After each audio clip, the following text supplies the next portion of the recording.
MCO News. Expected benefits of reopening of General Hospital Aba. Abbia's flag of school feeding program. A night in Iberia. Lassa fever hit 72 in 18 states.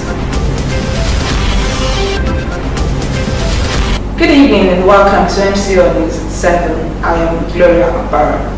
Abia State government has flagged off its free school feeding program to cover all public primary school pupils in the state. The free lunch program, initially flagged up in the state in 2016, covered only primary 1 to primary 3 pupils. Gloria Opara reports that the program has been extended to pupils in primary 4 to 6. Flagging off the program for primary 4 to 6 at Obakala Central School in Umuahia South local government area, Governor Okeze Ikpeazu commended the federal government for looking the way of the vulnerable pupils and creating a platform to feed primary school pupils from primary 1 to 3. He said that his government is desirous to ensure that pupils focus their attention on learning, pointing out that there is a relationship between well-fed pupils and the capacity to learn, while hungry pupils find it difficult to concentrate. According to him, it is imperative to mainstream school feeding as a policy of his government. He explained that the government opened up warehouses in the 3 senatorial zones where food items can be donated for the program. He thanked the wife of the governor, Deaconess Nkechi Ikpeazu, and her team for sustaining the program, noting that the program has moved school enrollment from 100,000 to over 300,000. From primary 1 to 6, Bochomwani. And I recognize the fact that the relationship between what I can regional for Riezibori, la capacity what I can Motakuko, what I can for Webia School. Yeah, no, I go do 11 o'clock. Give me a blackboard, there arithmetic. He didn't know The wife of the governor, Deaconess Nkechi Ikpeazu, whose office is coordinating the program, expressed happiness with the development recorded and thanked all those who have supported the program so far. Also, the program coordinator of the Abia Schools Free Meal Program, Emeka Ahurunye, lauded the tireless efforts of Deaconess Ikpeazu towards the success of the program. And you make another 1 to 3. Oh, I get you 4 to 6. So I should be your head and then contribute to and then you do and then you able and then I say I don't Let it be placed on record that Abia State is the only state in Nigeria as of today where all pupils in primary schools are served free lunch. Introduced in 2016, the Abia State Free School Feeding Program is to, among other things, reduce hunger and enhance academic performance of pupils in government-owned schools across the state. Gloria Opara, MCO News. The Non-Governmental Organization Day is an annual event observed the world over 27th February. The maiden edition of the event was held in 2014 and was hosted by the Ministry for Foreign Affairs in Finland. MCO News examines the performance of non-governmental organizations in Umuahia. The reports. The non-governmental organization, which is a non-profit organization, is a team of individuals who work towards providing a decent life to the underprivileged members of the society. They provide help to the needy through voluntary donation. The organization is governed by voluntary boards of directors who make extensive use of volunteers to deliver programs. Some NGOs also engage in public education activities or speak out on social policy issues that relate to developing self-communities.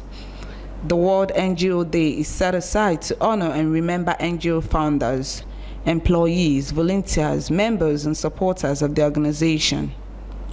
Those who speak to MCO News explain that the grassroots are yet to feel the impact of the NGOs. The NGOs are trying to meet up with their mandate. But the thing is that the rural farmers or rural peasants in the rural communities are not having the effect of the NGOs. I think the government is not helping in that direction. So I plead the NGOs to go into the rural communities where the peasant and the poor people are, so that the effect of the NGOs will be felt in the rural areas. A privately owned something which its services is majorly on social activities. In other words, they are there voluntarily to assist the government where their attention has not gone to. They are also there to remind government most of the responsibilities they have, which they might be overlooking. They offered some words of advice to the NGOs. Critical areas is to make sure that they manage their funds in a transparent manner. Like I said before, unfortunately, a number of NGOs in the country are only out there to grab foreign donors. Funds from foreign donors, and then they pocket it. So if there is a way government can put in place a kind of legislation to make sure that they are accountable, probably preferably to the last cover of every fund that drops in, so that they can actually do that which they say they are out to do. They will they will adhere strictly to the objective, to their aims, so that at the end of the day, society which they claim to be fighting for will of course get what they are actually doing. Some of the NGOs, they are not well known. They are not well known. There is the need for the activities to be publicized. Gloria Opara, MCO News. The Abia State government has described untrue the allegation that some of the projects embarked upon by the administration are either undertaken by the Niger Delta Development Commission or the federal government. The chief press secretary to the state government, Enyinaya Apollos, stated this while feeding questions an MCO of breakfast program. Good morning, Abia. Nora Okafor has the reports. The chief press secretary explained that at the beginning of Governor Okezie Ikpeazu's administration in 2015, the governor in his inaugural speech promised a new Abia with world-class infrastructure, improved environment for business, as well as medium enterprises. He said the governor also promised to expose the ingenuity of Abians in areas of what they can do with their hands. 2 years plus down the line, there was a need to do an assessment of what has been done since the beginning of the administration, trying to match the promises of the governor at his inauguration and what he's been able to do. Apollos noted that was the reason for the tour embarked upon by the governor, members of the People's Democratic Party's National Working Committee, and stakeholders in the state recently. That the tour became necessary because a lot of people were hoping that this government would be a failure. The governor's mouthpiece highlighted that the achievements of the present administration has disappointed the initial plans of the opposition to frustrate the governor with litigations, hence leaving them frustrated and disappointed. Bother ourselves so much about what they say, because definitely they are frustrated. The opposition in Abia State, they are completely frustrated because their plan ab initio is that the Okezie Ikpeazu's government will go like the old system. On the construction work going on at Eketa community, which is said to be embarked upon by the NDDC and attracted by Dr. Alex Oti of the All Progressives Grand Alliance, the chief press secretary described the act as barbaric and would not be allowed by the state government. According to him, the road which is being constructed by the state government is part of the 10-kilometer road per local government promised by the governor. That is the first time that we are doing a tag on that road. Okay. The state government, that road is among the 10-kilometer road that state government is doing in every local government. As we speak, Rockwater Storming and the contractor handling that road is on site. On whether or not the governor should recontest for the 2019 elections, he had this to say. As Engineer Apollos from Isiko and Abia, having seen everything that Okezie Ikpeazu has done, I would want him to contest again. Apollos, however, called on Abians to keep faith with the present Okezie Ikpeazu-led administration and be part of achieving the Abia of their dreams by keeping their environments clean, especially the newly constructed and reconstructed roads across the state. Nora Okafor, MCL News. You're still watching MCL News. Details to come. Lassa fever hit 72 in 18 states. Details after the break.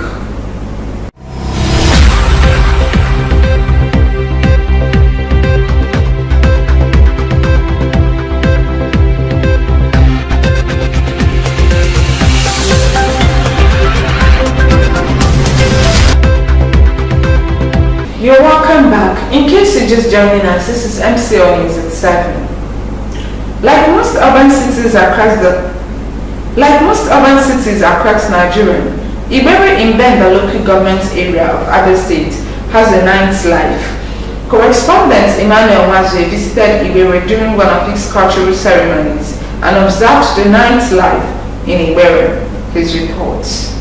This is the junction that leads you to Igbere from Umuahia, the Abia State capital, and which to the left takes one to Item, and continuing on the major road leads the traveler to Abreba, Ohafia and Arochukwu.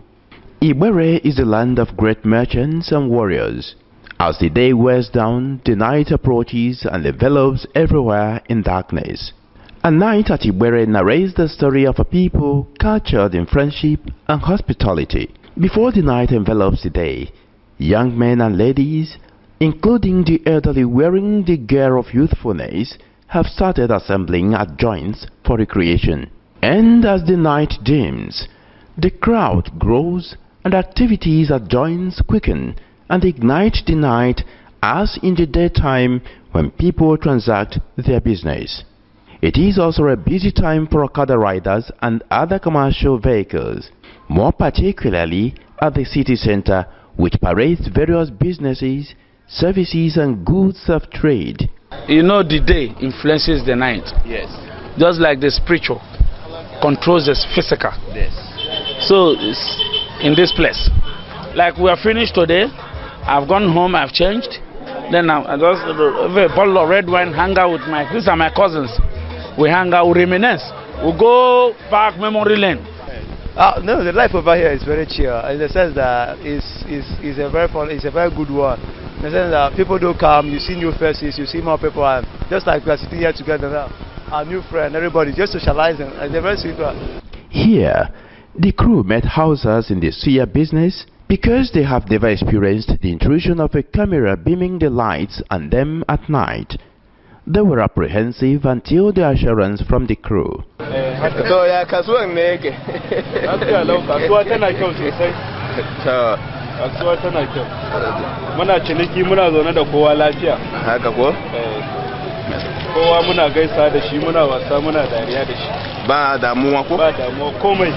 At night in Igbere, most homes and streets benefit from electricity lines which illuminate the space. Indeed, Igbere is a community of delight to the people and visitors, particularly at night.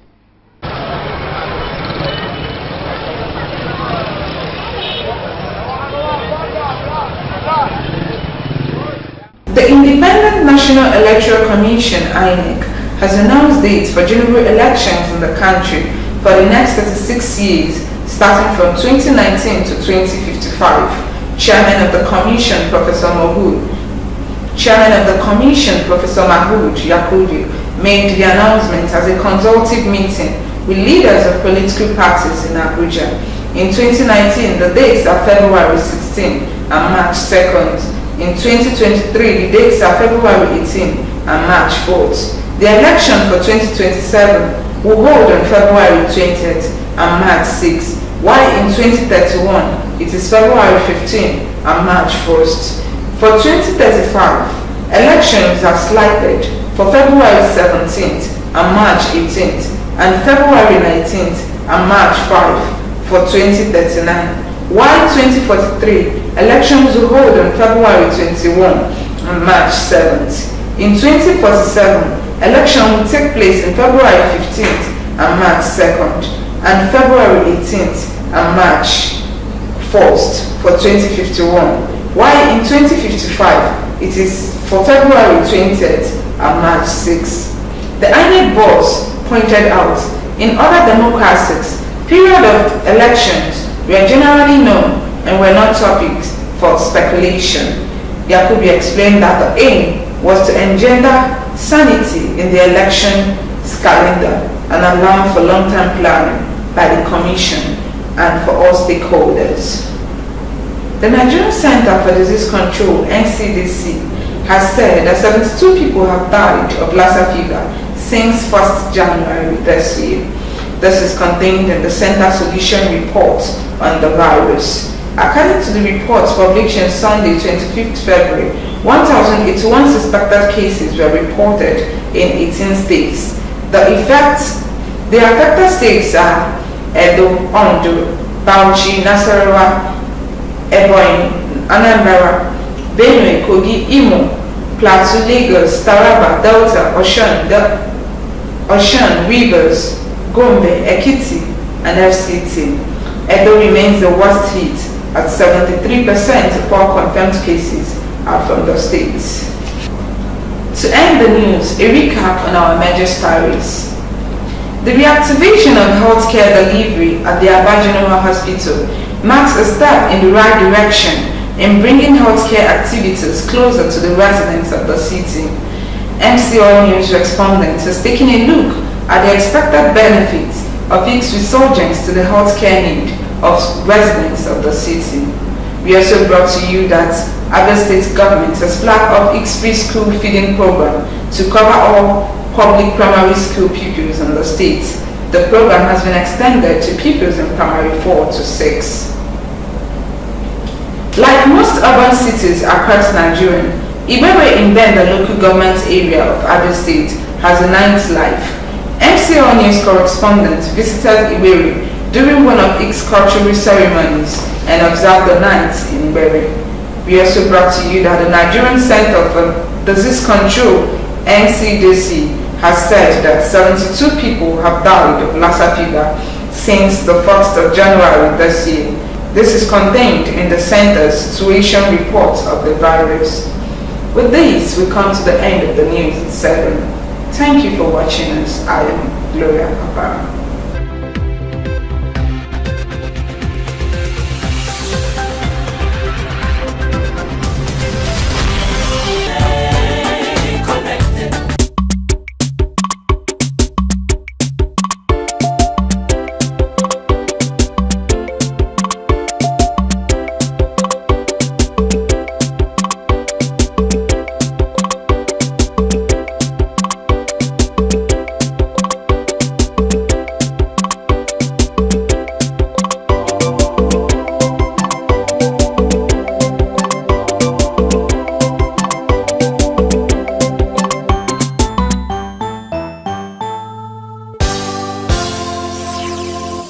MCL, the word in your home.